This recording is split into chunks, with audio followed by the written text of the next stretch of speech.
Oh my God, what happened? Oh my God, what happened? Oh my God.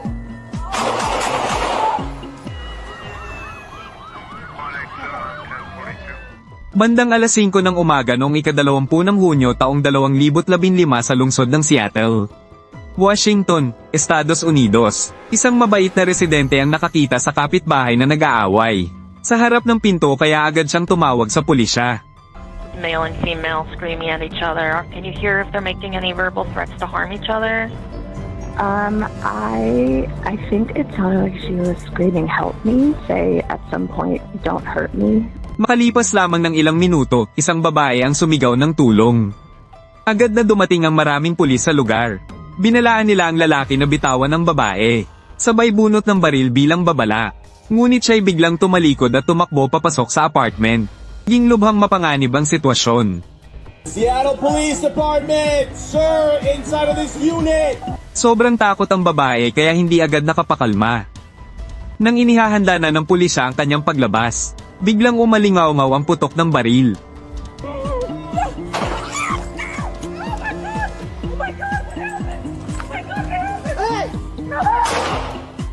Oh my God, what happened? Oh my God, what happened? Oh my God. You need to get her out. Ma'am, I need you to get up. Nakatago na pala ang lalaki sa loob upang magambos. Sa kabutihang palad, walang pulis ang nasaktan. Ngunit ang babae sobrang takot na hindi makakilos. Hey, he's loading! He's loading! He is loading. He is reloading. We need additional units now. Alright, hey, I'm gonna shift her.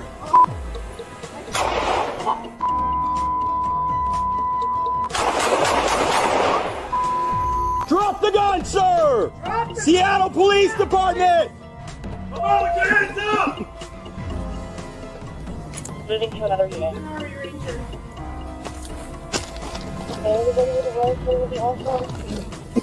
Ma'am, keep dragging this way. No.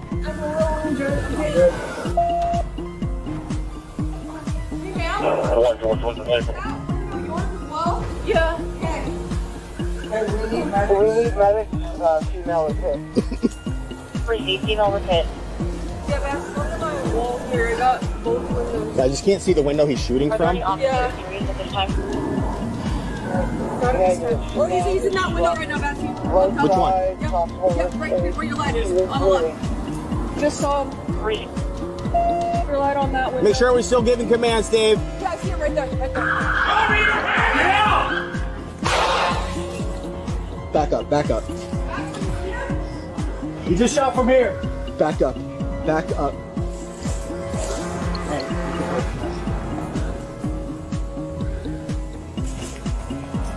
The suspect is a former Army Ranger.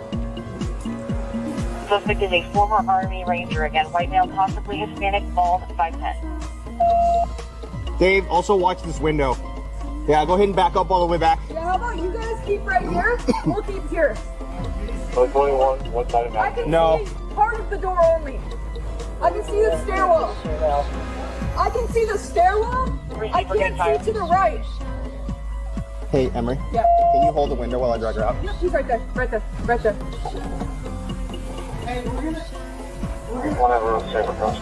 Okay, we just won't have eyes on that window, so just careful of that. Make sure you're holding on that. Right here, right here! Courtyard! He's inside of his unit. Just get in the courtyard! Okay, Emery, can you hold while I go drag her? Ready? Yep. Brewer.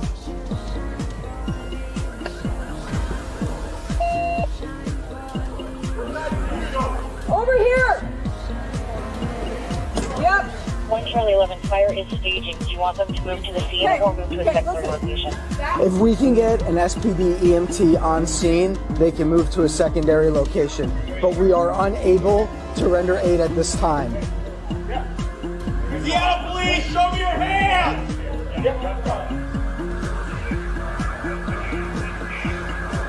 Our victim is right here. Let's get set up containment. Our victim is right here. Seattle Police! Matapos ang tensyosong sagupaan, napilitang umurong ang lahat ng pulis mula sa lugar. para masiguro ang kaligtasan, at hintayin ng puwersang espesyal na rumesponde. Isang special task force ang ipinadala upang mamuno sa operasyon. Agad na nilagyan ng barikada ang paligid para sa kaligtasan. Naglunsad ng drone upang masilip ang loob ng apartment. Sinubukan nilang makipag-ugnayan sa lalaki. Ngunit ang drone ay tumagal lamang ng wala pang 10 segundo bago pagbabarilin. Paulit-ulit ding tumawag ang hostage negotiators. Ngunit walang sumagot. Halos 1 oras na hindi makakonekta. Sa huli, nagpa siya ang task force na gumamit ng pampasabog upang buksan ang pinto. At nang makapasok sila, natagpuan nila ang suspect na nakahiga at natutulog sa sahig. Kinumpirma ng mga bumbero na siya ay tunay na mahimbing natulog. Ngunit ang dahilan ng kanyang kalagayan ay hindi pa inaanunsyo ng mga forensic. Ang pagkakakilanlan ng lalaki ay patuloy na iniimbestigahan. Sa ngayon, alam lamang na siya ay isang lalaking puti, 53 taong gulang. Dating miyembro ng Elite Special Forces, na may mga misyon ng pagsalakay, reconnaissance at espesyal na operasyon. Ipinapakita ng record na ang kanyang kriminal na tala ay maitutuntun mula pa noong dekada 1990. Kabilang ang hatol sa dobleng pagpatay sa Seattle. Noong 2017 siya ay pinalaya mula sa kulungan, na nagdulot ng mga tanong ng mga residente hinggil sa hustisya. Bakit pinalaya ang isang napakadelikadong tao? Ang babae sa insidente ay nakilala na. Ay kasintahan niya, 48 taong gulang. Siya ay bahagyang nasugatan sa tiyan ngunit naalagaan at ligtas na. Pagkatapos ng insidente, pulisya ng Seattle pansamantalang sinuspinde ng may sahod si Opisyal Rodriguez, habang hinihintay ang resulta ng investigasyong internal. Ang hepe ng pulisya na si Sean Vance ay nagsalita rin. It is unclear if he's deceased from a self-inflicted gunshot wound or if he was wounded in an exchange of gunfire with our police officers. Our FIT team is here doing the investigation, and we will let the medical examiner give us the cause and manner of death. What we know about the suspect is that he's a white male with the age of 53 with an extensive criminal history, which includes a conviction for a double homicide that occurred in the city of Seattle. He since served his time and was out. We do not have any recorded contact with him. Ayon sa nakalap na impormasyon, may marahas na nakaraan ang suspect. At makapalang record ng krimen. Kahit ilang ulit na sinubukan ng pulisya ang negosasyon ay nabigo. Kaya napilitan silang gumamit ng matinding hakbang. Ang kaso ay patuloy pa ring iniimbestigahan. Bandang 1:00 ng umaga noong 13 ng Agosto taong 2015 sa Jacksonville, Estado ng Florida, Estados Unidos. Isang insidente na kinasasangkutan ng isang lalaking may sakit sa pag-iisip ang naganap. Kinabukasan ng 6:00 ng umaga, inamin ng lalaki sa kapitbahay na kagabi ay sinunog niya ang panlabas na pader ng kanilang bahay. Kagad pagkatapos ay tumawag sa pulisya ang kanyang ina upang ipaaresto ang anak at humiling ng pagsusuri. Sa kalusugang pangkaisipan, ilang minuto ang nakalipas, si Opisyal Russell na nagpapatrolya malapit doon ay pumunta kasama ang isang clinical psychologist sa lugar. Nandoon na rin ang ina ng lalaki at mga kapitbahay. I'm Officer Russell. This is Joshua. He's a mental health counselor that rides with us. This is their house. My son has damaged their house. He's mentally ill. Kind of burnt it, and then he tried to put the fire out with paint, and I guess he realized he was wrong. That's how we do it. Kalma naman ng mga kapitbahay at nagsabi na madalas isipin ng lalaki na may gustong pumatay sa kanya. Tuwing siya ay nagkakasakit, alam ng pulisya ang sitwasyon at nalaman nilang kamakailan lamang siya lumabas ng bahay. Agad na ipinabot ang impormasyon sa radyo upang mabala ng mga unit sa paligid. Nasa gitna ng episodyo ang suspect. Bandang 3 oras makalipas, natagpuan siya ni Opisyal Bongo Ana sa kalsada. Get on the ground! Back up! Back up!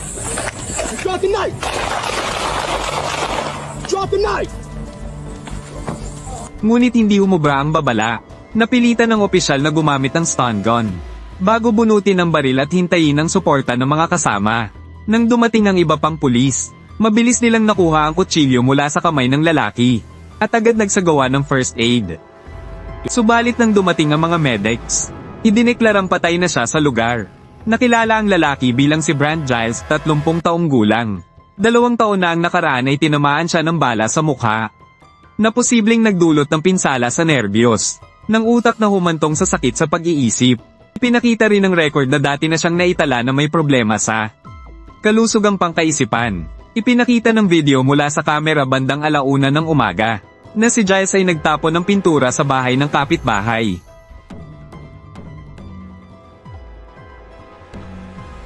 At pininturahan ng pader ng 3 bahay upang itago ang bakas ng panununog. Kinabukasan ng umaga, mismong ina niya ang tumawag sa pulisya, upang ipaaresto ang kanyang anak. Your emergency? Really ill, and he's damaged from my neighbor's property and set it afire. I need someone to come out and take him in, if you would. Okay. Is he black or Hispanic? He's black. I'm gonna go ahead and get someone out there to you, okay? Alright, thank you. Kahit nagkamali ang anak, nanatiling kalmado ang ina sa paglalahad ng pangyayari.